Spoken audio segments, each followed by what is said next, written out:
what I really want is whether it's social media influencers on Twitch and YouTube like Hassan Piker, or other kind of promoters of hate on YouTube and TikTok like Guy Christensen.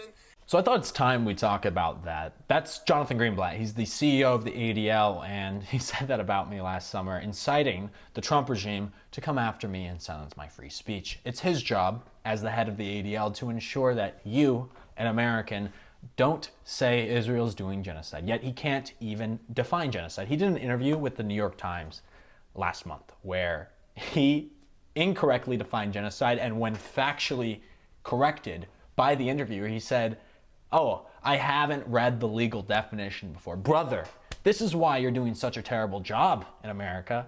50% of American voters are saying Israel's doing genocide. You failed at your job, actually. Jonathan Greenblatt is one of the people who lobbied the US government to pass the bipartisan bill to ban TikTok.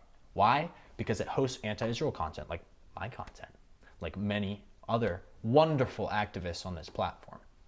Jonathan also lobbied Lockheed Martin at the beginning of this year successfully to not make sure they're complying with their ethics policy in Gaza, because Lockheed Martin is sending Israel all these weapons and plane parts and bombs and missiles, yet they can't even check if they're being used to commit war crimes.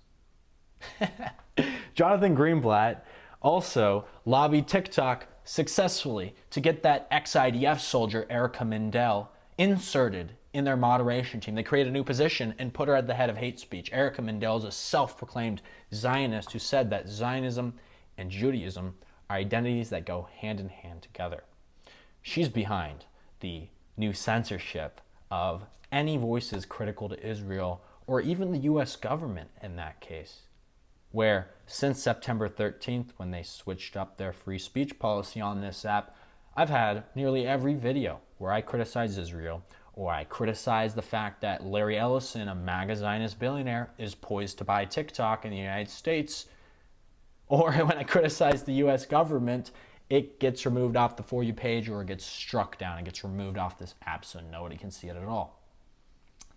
So, do you think someone who can't define genocide should be dictating whether or not we're allowed to say that Israel's doing genocide? I don't think so. This guy is loyal to Israel. He's not loyal to his humanity. Everyone can see what is happening to Gaza. How can you look at a place that looks like, I actually am not going to show it because under the new guidelines you can't show graphic images of atrocities, and Gaza is an atrocity, but if you Google this, you'll see everything's destroyed. The UN says, well, they just said and came out and determined that Israel is doing genocide, but they also said that 90% of Gaza's infrastructure, every single building, almost, 9 out of 10 buildings, have been damaged or destroyed by Israeli bombing. Could you imagine that? Gaza is like smaller than New York City. Did you guys know that? Its total land area? Imagine 90% of New York City in ruins and rubble. You can't.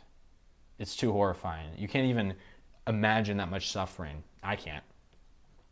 But you can look at small parts of it on your phone and know that this live stream genocide is in fact real, and it's your human duty to stand up to it. Please follow me on Substack so you don't miss my future messages. Thank you, and free Palestine.